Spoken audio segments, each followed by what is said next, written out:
Bradley Braddock Brady, apparently my mom liked alliteration, known as Brad to all my friends and coworkers and any man who doesn't think he can beat the crap out of me. The ding facts relevant to this story are that my senior year of high school, I was a state heavyweight wrestling champion and went to college on a wrestling scholarship. However, my freshman year at the state university, I grew 10 centimeters and gained 11 pounds, so I no longer had a realistic opportunity to wrestle at bantamweight in college. The maximum bantamweight weight in college is 90 pounds, which is only 1.5 pounds more than I had in high school. I even had trouble making weight in high school when I was naturally 11 pounds lighter. At 190 centimeters tall and 105 pounds in college, I was the lightest heavyweight around. After 12 years of competing at heavyweight, I quit wrestling and graduated with honors from business school and took basic civil engineering courses, an unusual combination. I am now as tall as I was in college and work as a construction supervisor on large construction projects. Dislike doing physical labor in addition to brain work, and I find it both intimidating and morale-boosting when virtually all of my male coworkers know that I'm stronger than almost all of them and not afraid to get my hands dirty. At the beginning of this story, Melissa Minton had been my wife for 5 years. We got married the year after I graduated from college. Nah didn't take my last name when we married, which didn't matter much to me. Alyssa is a large, strong-willed, independent, intelligent, successful woman who is sexy as hell and knows it. Works as a high-level financial analyst. James Jimmy Walters was my best friend in high school, and he was my age. His senior year of high school, he placed second in the state in wrestling at 75 pounds. N went to a small college on a wrestling scholarship, wrestled there all 4 years, and earned a degree in business administration.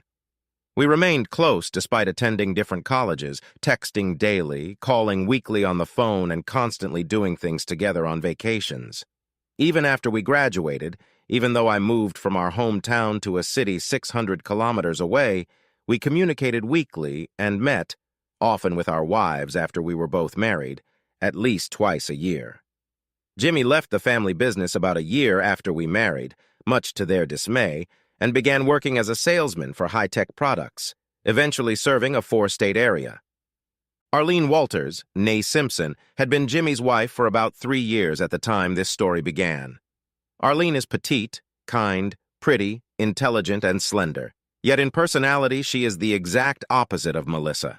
Nah is insecure, doesn't realize how attractive she is, and has a weak will. She worked as a teller at a bank. I know that Jimmy's trip was hard on Charlene because she was so devoted to Jimmy and dependent on him, but several times Jimmy enthusiastically told me, "The sex at the reunion when I get home will justify it all." Has always loathed Jimmy's family, his 2 older brothers, Billy and Bobby. Their family apparently loves nicknames ending in I, bullied everyone they could. Fortunately, they were only about 75 pounds, so they couldn't bully everyone. And they didn't even try to bully me because at 14, I was bigger than they were. Jimmy's father-in-law, Jake, is a total jerk, and his mother, Jean, is probably the meanest woman I've ever met. I could never understand how a really nice, tactful, disposable, popular, intelligent guy like Jimmy could have been born into such a company of assholes. I always wondered how Charlene could live with them as if they were her relatives. From my conversations with Jimmy, it was clear to me that he had stopped working in the family business because he was fed up with his family and especially the way they treated Charlene. Melissa seemed to like Jimmy, or at least she didn't dislike him, and although she was polite to Charlene, she had no respect for her because she was too weak for her, given Melissa's strong character. Alyssa was close to her family, especially her father, who was a successful businessman in the town we lived in.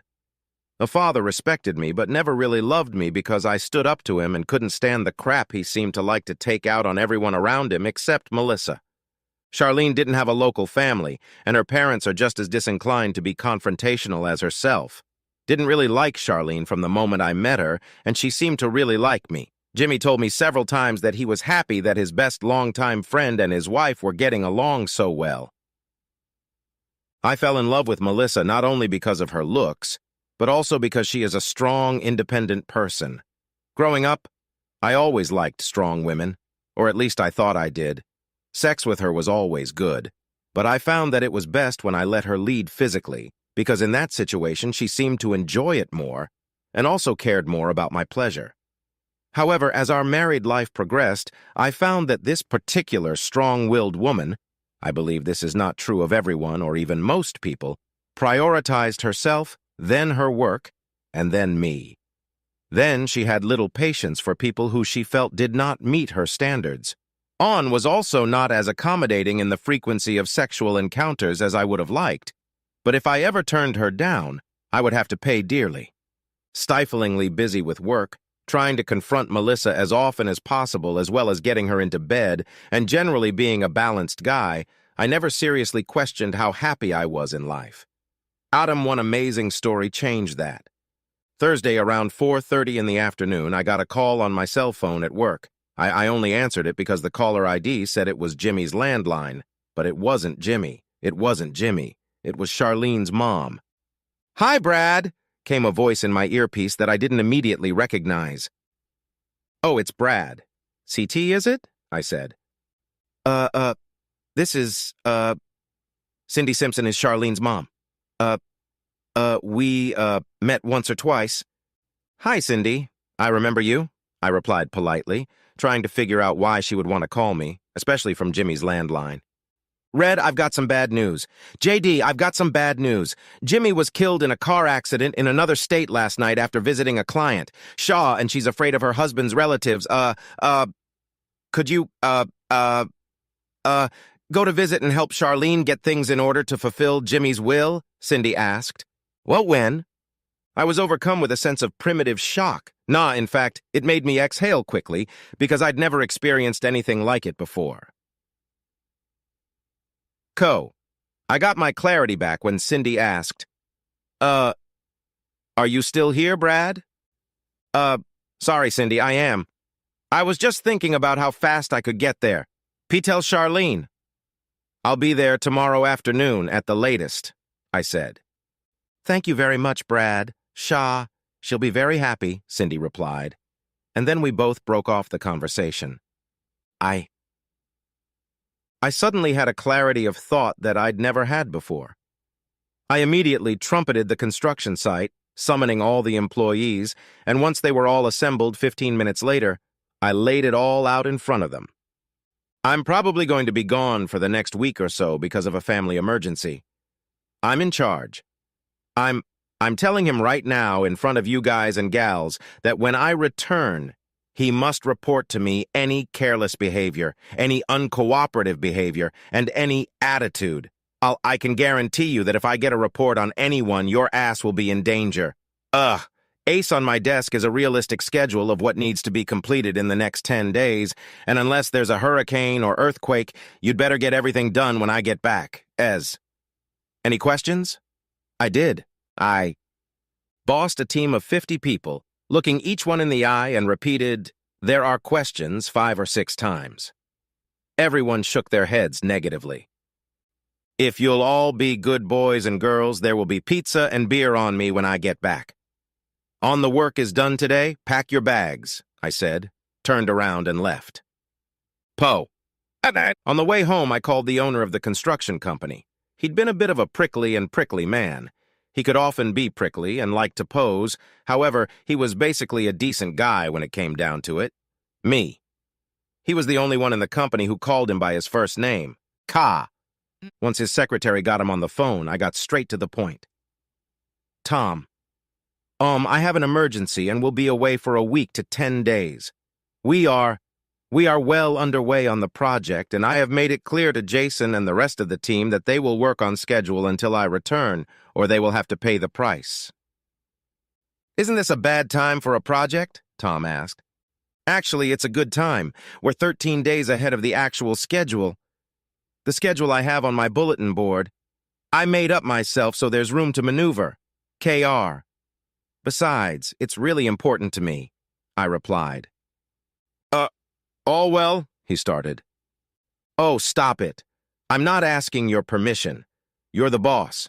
Big boss. But I've been a model employee and you need me. I'm only stinking up your ass to tell you what's going on. You have only one choice. Say, I hope it works out for you, or fire me, I parried, probably a little louder and sharper than I intended. Par. After about 10 seconds, Tom said, "Hope it works out for you, Brad, and let me know when you get back." "I will, and contact Jason on the phone every morning, so if you need to reach me, tell him and I'll call you back." And that's the end of the conversation. Isa didn't really like the situation when I told her this, after my suitcase was packed and my plane ticket booked for the next morning, when she got home from work. He started reprimanding me, saying something about Charlene needing to work up the courage to deal with her own problems, which pissed me the hell off. I pissed off. Why the hell would you start criticizing Charlene when her husband just died and when you don't know the Jimmy family like I? I'm going to stay as long as it takes. And you don't like it, get over it, I growled. Ho! And I've had to put Melissa in her place more than once in the past. I've never done it so forcefully. He prudently backed off. Okay. Ho, don't get your panties in a bunch, was her soft reply. I know how much Jimmy meant to you, and that you want to do right by him. I'll write him, Mo. The approach softened immediately. Thank you. I appreciate that, I said. Let's have dinner at Charlie's, her favorite casual restaurant, which she knew I only tolerated because she liked it. Melissa had given me a very energetic, even assertive goodbye sex session the night before. Coeviously, she was in charge, but like I said, when she was, she tried her best to pleasure me, so I wasn't complaining. I got to Charlene's house in my rental car around 1 o'clock in the afternoon. The next day was worse than I thought. Cindy was in some shock, and Charlene was crying not only because of Jimmy's untimely death, but because his bully brothers Billy and Bobby were there, blaming her for his death because he was traveling for a job she wanted him to get, and because of that, he had to leave the family business. They demanded that she leave, that she show them a copy of the will. She showed them a copy of the will when they returned that same evening. They touched her with their hands. Shook Charlene in their arms until she cried, assuring her and Cindy that I would take care of everything and they had nothing to fear from the Walters family. Charlene went to take a nap. She'd been up all night. I talked to Cindy and assured her that I had everything under control and she could go home to her critically ill husband, as if Jimmy's death wasn't enough. Cindy's husband's husband, and Cindy's father, Charlene, had just been diagnosed with cancer, although it had been spotted at an early stage. She thanked me profusely and left. I got up around 5 p.m. By that time, I'd gone through all the paperwork. I went through all of Jimmy's papers and was pleased to be co-executor of his will with Charlene. Jimmy realized she'd need his help. I did. He was also pleased that his company had taken out a $1 million key employee life insurance policy on him, payable to them, and a $750,000 life insurance policy payable to Charlene. After I fed Charlene, she gave me more details about her first meeting with the Walters assholes. I assured her that there would be no problem when they returned and changed into hiking boots, loose pants, and a tight shirt, and pulled on thick gloves. Why are you dressed like that? Charlene asked, a little puzzled. Woof, you can do it, I said, smiling. ATI, keep your iPhone ready. If the Walters come back, I'll be there. The Walters are coming back, and I want you to videotape what happens. Charlene and I were watching something. Charlene was going through some papers when the Walterses burst into the house around 6 p.m. They didn't even knock. The whole family was there. Billy, Bobby, Jake, and Jean. I'm you. He sprang to his full height, clenched his fists, and growled, "What the hell are you doing here? Wow, what the hell are you assholes doing here? And trespassing on someone else's property without even bothering to knock?" Them. They were a little taken aback, but since they were together, Billy showed some bravado and said, "This is not your business, Brad. None of your business, Brad. Back off, and we need to see Jimmy's files." You're gonna back off, Billy. Me and Charlene are with you. The Charlenes are co-executors of Jimmy's will, and we don't need your help. I'm telling you, for the second and last time, Uber. Get out of here, I growled. We're not leaving until we get what we want, said an energetic Bobby. walking quickly toward me and shoving me aside, or at least trying to. How? As soon as he made first contact, I elbowed him in the chin. It was probably the hardest blow I'd ever thrown at anyone in my life. By the time I got to him, I'd hit him in the chin. By the time he hit the floor, he was unconscious. Bill dumbly swung, and I, blocking his pathetic blow, grabbed his arm, stepped over it, and broke it at the elbow. Cogged! Billy fell to his knees, screaming in pain, and I turned to Jake and Jean. You'll be out of here in a minute, or I'll throw you out. I ain't. Because I know Angry Jean wanted to say something, but she held her tongue. She helped Billy out, and Jake dragged Bobby until he woke up and then helped him up and out. Cogged. I turned around to look at Charlene. She was pale as a sheet, but was holding her iPhone in her hand as instructed. Ochev. She had recorded the entire incident, alone. After the door closed, a smile appeared on her face for the first time during the visit, and she said, "Thank you, Brad. Sibo, Brad," and gave me a hug. Prim. For nearly half an hour later, there was a knock at the door. I opened it. It was two of our city's finest police officers. A man and a woman. The man and the woman. The policeman, Roland Hooper. I knew well from high school. He was the star defensive end of our football team. He was the star defensive back on our soccer team, an all-state defensive back, and a year older than I. I'd a mediocre halfback, but when I played with Roland, he looked the part. 1. When Roland graduated, I was given someone else, and his replacement was just as mediocre as I was. PP. Hey, Brad. Long time no see. He greeted me in his deep baritone. Roland. And, I grinned. You're a looker, I replied, and we gave each other a manly hug. You look like you've lost weight since we were in high school, I chuckled. I don't need to be 130 pounds in this job. I'm still 110 pounds. And I've never felt better, he chuckled back. You look bigger than you did in high school. Yeah, I grew 10 centimeters in college. We chatted for a few more minutes, then he introduced me to his partner. Hey, this is my partner, Corporal Judy Getty, he said. Pi, it's nice to meet you, Judy and I said, shaking hands. Had a manly grip. She was a pretty girl. She looked good in her police uniform, but she was also, no doubt, tough. I hope Roland is treating you well, I grinned. And he's not. I'm going to kick his ass, she replied with a smirk, causing Roland to laugh out loud. I didn't know anyone who could kick Roland's ass.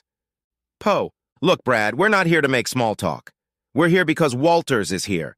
It's because the Walters are insisting on filing an assault complaint against you, so I want to hear you out. I need to do my job, I said. You need to do your job, Roland said, now serious. Company. Sure, do it. Zaho, Roland, and Judy, I said, opening the door. IPR. I gave them to Charlene, asked her to tell them about her first meeting with Billy and Bobby, and then told them in detail what had happened. Charl N confirmed it, and then I showed them the video from her iPhone. You know what bullies Billy and Bobby were in high school. And except for the fact that they both gained 11 pounds of ugly fat each, they haven't changed a bit, I told Roland. This caused him to laugh. That got him another loud laugh.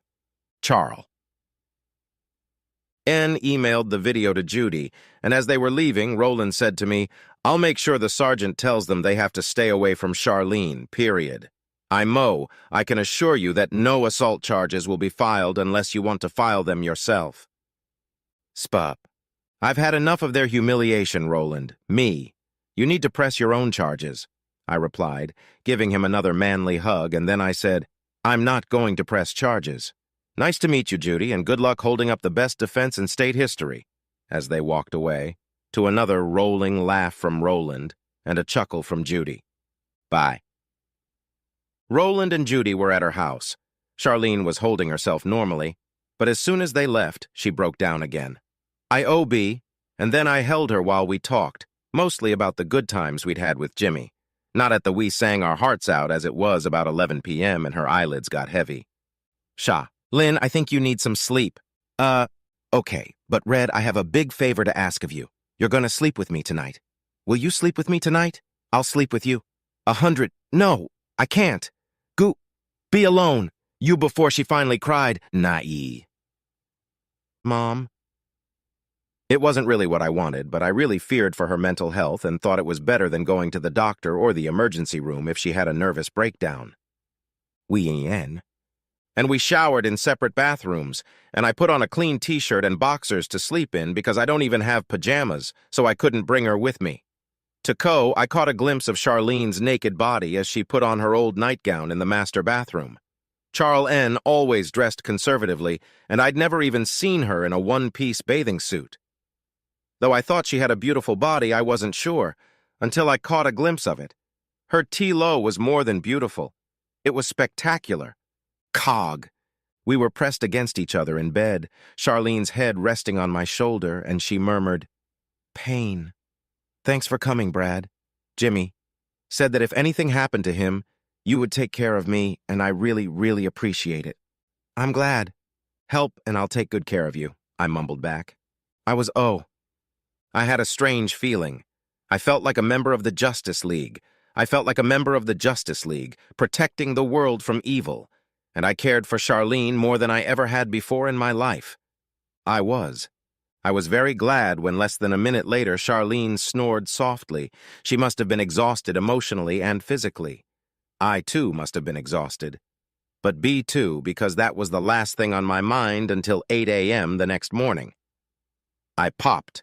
I tried to get out of bed without waking Charlene, but she woke up, smiled at me, and said, "Saved by the storm. Brad, I'm on it. I got a really good night's sleep, and it's only because of your love." Love? I thought I didn't mean it. I kissed her on the forehead the next day. It had been a busy day. We had to go to the airport to pick up Jim's body. I had to go to the airport to pick up Jimmy's body. I didn't let Charlene identify the body. I had to go to the airport to pick up Jimmy's body. I was glad I didn't let that happen. Hell for not letting that happen.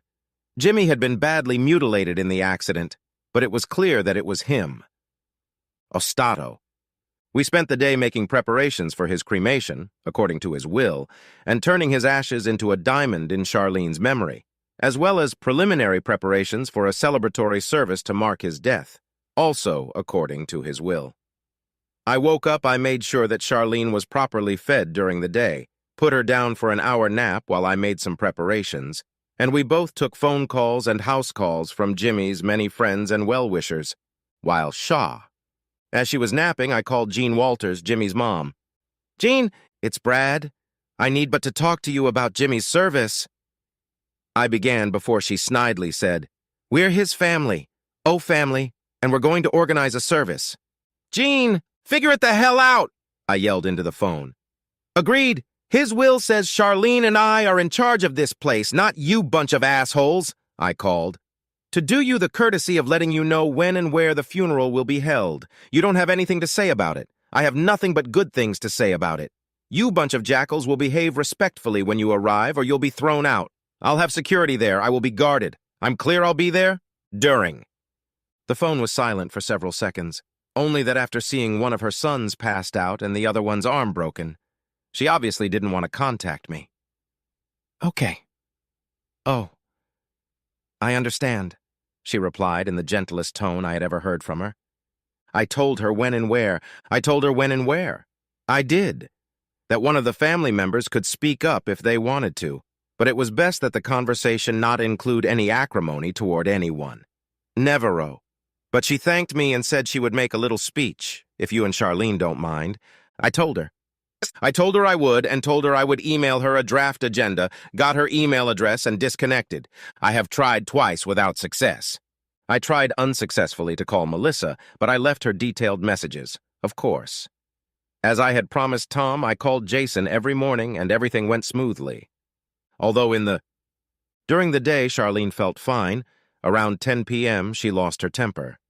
After I comforted her for about an hour, she asked me to sleep with her again.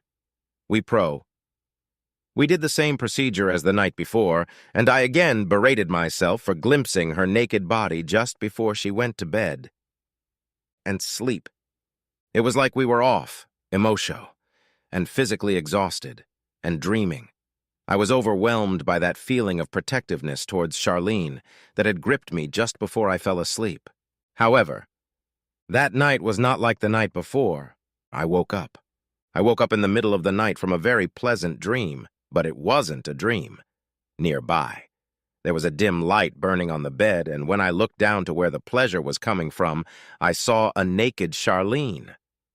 By the light and her position, I got a good look at her breasts. Before she could pull away from me, she stopped, pressed herself against me, and said with tears in her eyes, "Brad, I need so desperately to be loved. I'm drowning, and I can't deal with my feelings. Please, make love to me and to me." There was no conscious thought, just a reaction, as I threw off my t-shirt and finished taking off my half-removed boxers. The look she threw at me was adorable. "Portia Uista, be gentle," she murmured. "Take good care of me." "When?" As we lay side by side, I was overcome with a sense of euphoria like I had never felt before. Like Boo. I'd just saved the world from demons, even though I'd actually cheated on Melissa for the first time in my life. The realization of my betrayal was fleeting when Charlene tearfully stroked my cheek and whispered, "Saved me." "Oh my God, Brad, you have no idea how much I needed this. Please, don't feel any guilt or resentment toward me, please. Brad, do whatever you want with me. I'm yours, and you can do anything you want to me." That day, my mind was a mess for a while. I've been saving up. I got Melissa on the phone and hoped it didn't sound too guilty. When talked to her, I could hear a strange note in her voice that I couldn't identify, though she seemed unusually nice. Afterward, Ogo. As Charlene and I had worked most of the morning making service arrangements, contacting Jimmy's life insurance companies, and taking well-wishers, it was obvious that she was tired and needed a nap. Pavern. As she turned to go to her bedroom, she kissed me lightly on the lips and repeated what she had said last night. Or was it this morning? "I'm yours, and you can use me. I am, and you can use me however you want." I followed her into her bedroom. Helped her undress, and then slept with her. Actually, I have to fix that. I didn't, and I ate her, and I made love to her. I ate her. I asked Melissa for a job, but she said no. Too busy. By luck. And coincidentally, both Roland and Judy were off duty on the day Jimmy was serving, so I hired them for security. Hire turned out to be an inappropriate word because they both refused the compensation I was trying to pay them, even though I transferred twice that amount to the Boys and Girls Police Club on their behalf. Walters's. Billy with his arm in a cast and Bobby with dark glasses due to the effects of a concussion behaved themselves. Actually, in fact, Jean's short speech at the service was the most innocuous thing I've ever heard her say. The hall was... It was because virtually everyone who knew Jimmy loved him. Charlene's. Things weren't going well. Basically, she was on pins and needles the whole time, muttering to herself, "I loved you so much. I loved you, Jimmy." During the... Charlene's reception came around, and she was able to talk almost normally to all the well-wishers, even the Walls. I promised Jean I'd talk to her. I'll Jean to talk to her a few days later and show her Jimmy's will, and she actually thanked me and acted like a normal person. When Charlene and I got home from the service, we collapsed into bed, and then we did what we had been doing for the past 4 days, at least twice a day. We made love. I stayed for 2 more days to make sure everything was okay. On the last. The night before I left, Charlene got very serious. "Brad, and I'm not ashamed that I seduced you into cheating on Melissa. Only my all-consuming grief for you. It was my overwhelming grief and selfishness that made me do it. Please. Don't think badly of me, I promise, to leave you alone. However, I'd be remiss if I didn't tell you that I've enjoyed every second of this process. I'm more excited than I've ever been in my life, even with Jimmy. You did a great job. Al did a great job pretending to love me. And Jimmy was right in telling me that you would take good care of me. Now, I'll be strong, and I won't cry anymore." I looked in her eyes for at least a full minute. Then I just said, he said, I didn't fake it, and made love to her again. The look of gratitude, Longing and flirtatiousness she threw at me as I walked out her door and turned around to look at her was imprinted on my brain. While I was Al to the airport and then flying home, I had a real guilt problem. I cheated, but more than that, I fell in love.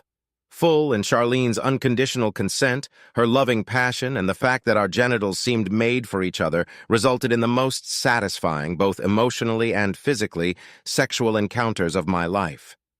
In addition, I had a desire to protect her, a desire to protect her that I had never had before.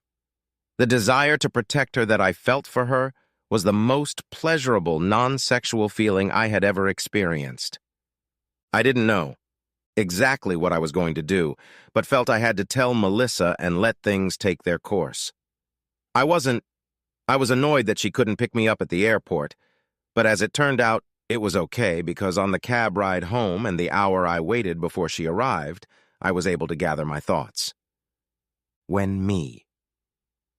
Isa arrived home. She greeted me warmly, albeit a little tentatively.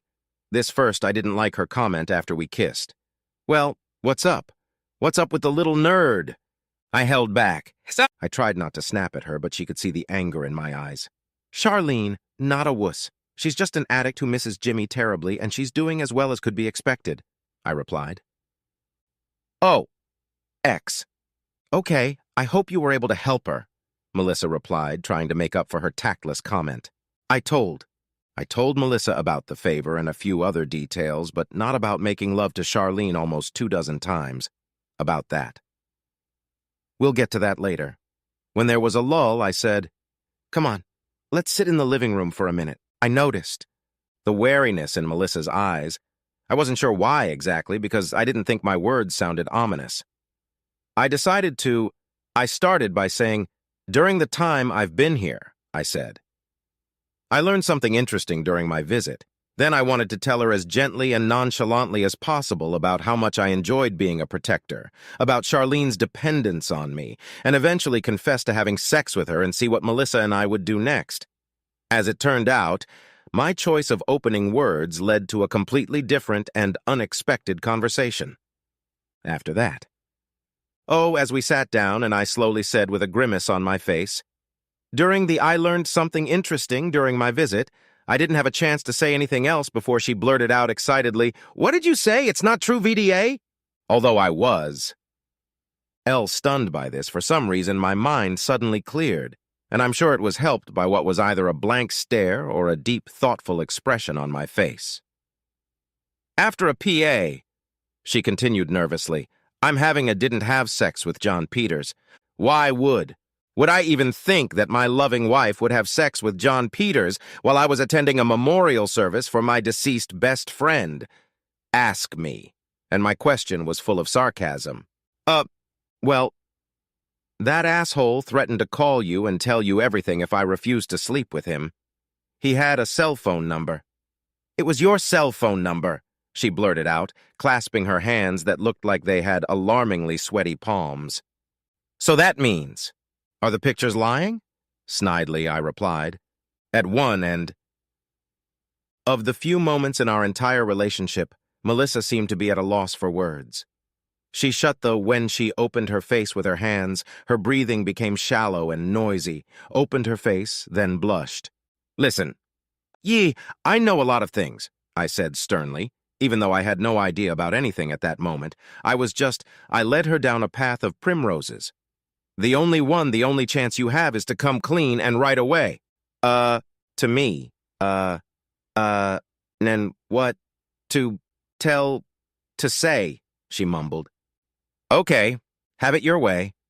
As soon as I'll finish the laundry, I'll pack," I bluffed, getting up and heading for the exit of the room. No, NT, P, it's raining," she stammered, grabbing my arm. "Sit down, please.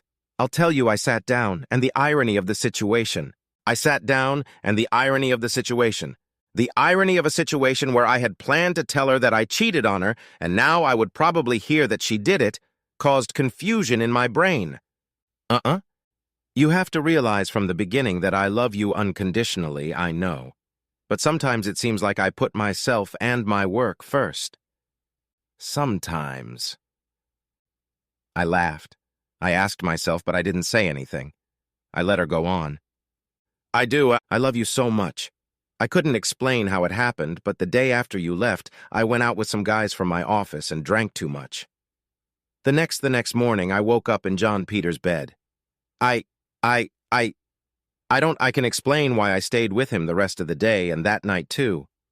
I think it was because you were gone, and I figured if I sinned once, a couple more times wouldn't make a difference. Yes, she did. That's what she said, although I'm not one for talking, am I? Then she continued, wringing her hands and looking like she was about to cry. As if. Whatever. The second night, when I wanted to go home, he got angry and said he was going to call you and tell you I was his whore and showed me your cell phone number, which he must have taken from my phone while I was sleeping. At that M meant I told him to hell and left. I didn't think he would actually tell you because he knows how big and tough you are, she said before covering her face again. I sat there, shell-shocked. It's very hard to digest this information. I certainly wasn't going to admit it. Oh, I wasn't going to admit it now, but at the same time, I wasn't such a big shit to punish her for what she did. After Matt, I paused for a moment as she pleaded, "Say something." Nuck, he replied.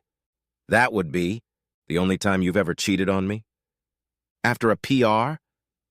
After a long pause and a concerned expression on her face, she said, yes. However, judging by the delay and the look on her face, there was no doubt that the real answer was no. I think. We should get something to eat, again at Charlie's if you want. And come back to this tomorrow, I said, standing up and holding out my hand to her. Her relief. The feeling was obvious when she sighed and stood up, shivering. In fact, I think I'm a little nervous. In fact, I think I noticed a single tear on her otherwise always unperturbed face. We both pee. We made every effort to behave normally during the meal and mostly succeeded. Once we got home, Melissa proved to be unusually amorous, so as soon as our food was digested, we headed to bed. I tried to see if I could repeat myself, to see if I could replicate the euphoria I'd felt with Charlene with Melissa. In the end, we had 2 very physically pleasurable sex sessions before we fell asleep, but the first one was almost hopeless. The first one was almost emotionally hopeless, and the second one gave me about half as much emotional satisfaction as my lovemaking with Charlene. Next. That evening, Melissa was ready to continue our conversation, but I postponed it for several reasons. I had to have some mental clarity before I could talk to her again. I BL a real internal conflict about what I was going to do next. However, but it was clear. I was going to make John Peters pay. Of course, it was at least partly hypocritical of me to want to beat the crap out of him. Of course, it was caveman-like and potentially risky on my part. Of course, I should have been more optimistic about him, especially since it was his reaction to Melissa that forced her to come clean. But and you can't grow up and pursue athletics, business, and love like I did and just forgive a misdemeanor like Peters.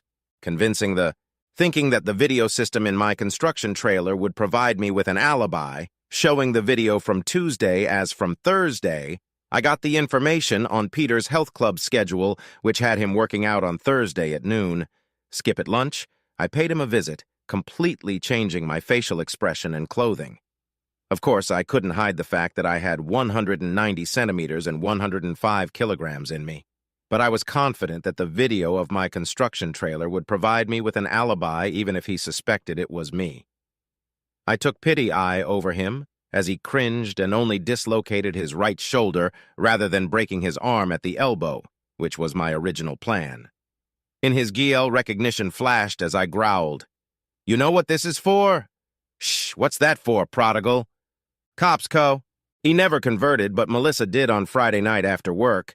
At first, and tried to act nonchalant, but I could feel it boiling inside her. "Guess. Who came to work today with their right arm in a sling?" she asked nonchalantly. She asked me as we ate Chinese takeout, taking a bite out of the Kung Pao chicken. I just as nonchalantly replied, "I have no idea. Who is it?" "John P. Ers," she parried, again trying to be nonchalant. "Really? Really? What's wrong with him? Has it happened? Did the husband of the woman he was sleeping with hurt him?" replied I, without looking her in the eye, and immediately added, I couldn't have. Would you pass me some more beef fried rice, please? Possible. You know, she giggled as she handed me the rice, her composure beginning to wane. You know, what did he say to me? He swore that he didn't call you and tell you about our sexual encounter. He swore that he didn't have the pictures, she continued as her composure began to wane. I never. Not that he told me or that he had pictures, I replied. Then to the, How did you know? She snapped, she asked. You told me, Lame, I replied, starting to really enjoy her anxiety. But I told her that I'd gotten some interesting information when I was in my hometown for Jimmy's funeral. I spit it out, and she threw down her chopsticks. I did. I discovered, that I really enjoy protecting Charlene from those around her who are trying to screw her over. I wondered if I could feel that same sense of protection for you, your guilty conscience. And once I thought I knew what you were talking about, I played along. Good and rhetorical, huh? Rhetorical, I asked with a smirk on my face that couldn't be suppressed. For only the second. For the second time since we've known each other, Melissa cried, flipped her plate over, and ran out of the kitchen. I think no sex today. I grinned to myself as I finished my kung pao. It was really good. It was cold that weekend. It was cold at home. I paid a visit to Tom, the owner. On Sunday night, my plans were to go to the kitchen, I said, grinning to myself as I made kung pao. It was really good. That evening, my plans were clear. I realized Melissa loved me in a way, but other things were actually more important to her than me or our marriage. Except for the fact that Melissa was in love with me. I realized that her capacity to love was small, minuscule compared to Charlene's. I bolted. She realized that Charlene probably already loved me more than Melissa did, and that my relationship with Charlene could be a strong one for the ages. I bolted everything. I realized more that sex with Charlene was infinitely more rewarding emotionally than with Melissa, and on par with the physical, and that what Charlene made me feel could not be repeated. I again at the... And Melissa in the living room. Melissa. I'm sorry to have to say this because you have many wonderful qualities, but even before you admitted to cheating, I realized that I didn't love you as much as I did when we were married, when I should have loved you more. I get it. I don't love you the way Charlene loved Jimmy. I realized that over time we'd grow apart instead of together. I think, if you're honest with yourself, you'll realize that your feelings mirror mine. I intend to file for divorce next week because of irreconcilable differences, and try to work things out as amicably as possible. Melissa Est Oiko paused, after a long pause. After the pause, she giggled. No, so I can beg you to stay married?